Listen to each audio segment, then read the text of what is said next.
Hello అండి, అందరికీ నమస్కారం. ఈరోజు నేను మినపప్పుతో చిట్టి పునుగులు చేస్తున్నానండి. 3 గంటల ముందండి నానబెట్టుకున్నాను. ఇవి శుభ్రంగా కడిగి తీసుకొచ్చానండి. ఇవి మిక్సీకి పట్టుకుందాం ఇప్పుడు.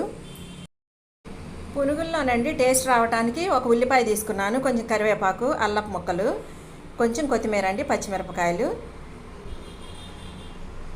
పసుపు అండి, కొంచెం జీరా పౌడరు, సాల్ట్ అండి. ఇవి ఫస్ట్ పేస్ట్ చేసుకున్న తర్వాత అప్పుడు మినపప్పు వేసుకొని మెత్తగా పేస్ట్ చేసుకొని తీసుకొస్తానండి.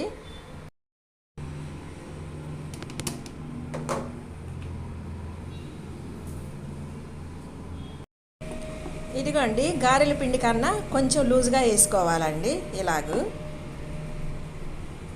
దీనిలోనే ఒక 2 స్పూన్లు బియ్యపిండి వేసుకుంటున్నాను, క్రిస్పీనెస్ కోసం అండి. మీ ఇష్టం అండి, మైదా అన్నా వేసుకోండి. నేనైతే బియ్యపిండి వేస్తున్నాను. ఒక 2-3 నిమిషాలైనా బాగా బీట్ చేసుకుందామండి. ఆయిల్ పోసానండి, ఆయిల్ కూడా హీట్ అయ్యింది. ఇప్పుడు పునుగులు వేసేసుకుందాము.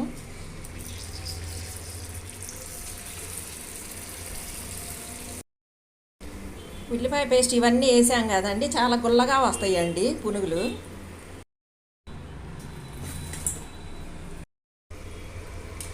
ఎంత చక్కగా పొంగుతున్నాయో చూడండి.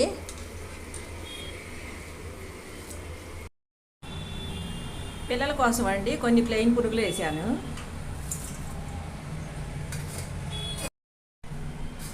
అంటే వీటిల్లో కూడా ఉల్లిపాయ పేస్ట్ అవన్నీ వేసానండి, పేస్ట్ చేసి వేసాను పిల్లల కోసమని. ఇప్పుడు పెద్దవాళ్ళకి ఉల్లిపాయలు, పచ్చిమిరపకాయలు, కొత్తిమీర, కరివేపాకు వేసేస్తున్నానండి.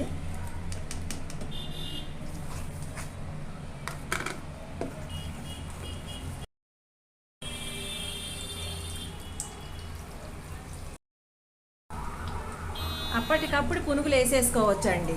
ఏదో 2 గంటలు 3 గంటలు ఉంచుకునే అవసరం అయితే లేదు. మిక్సీ పట్టిన వెంటనే వేసేసుకోవచ్చు.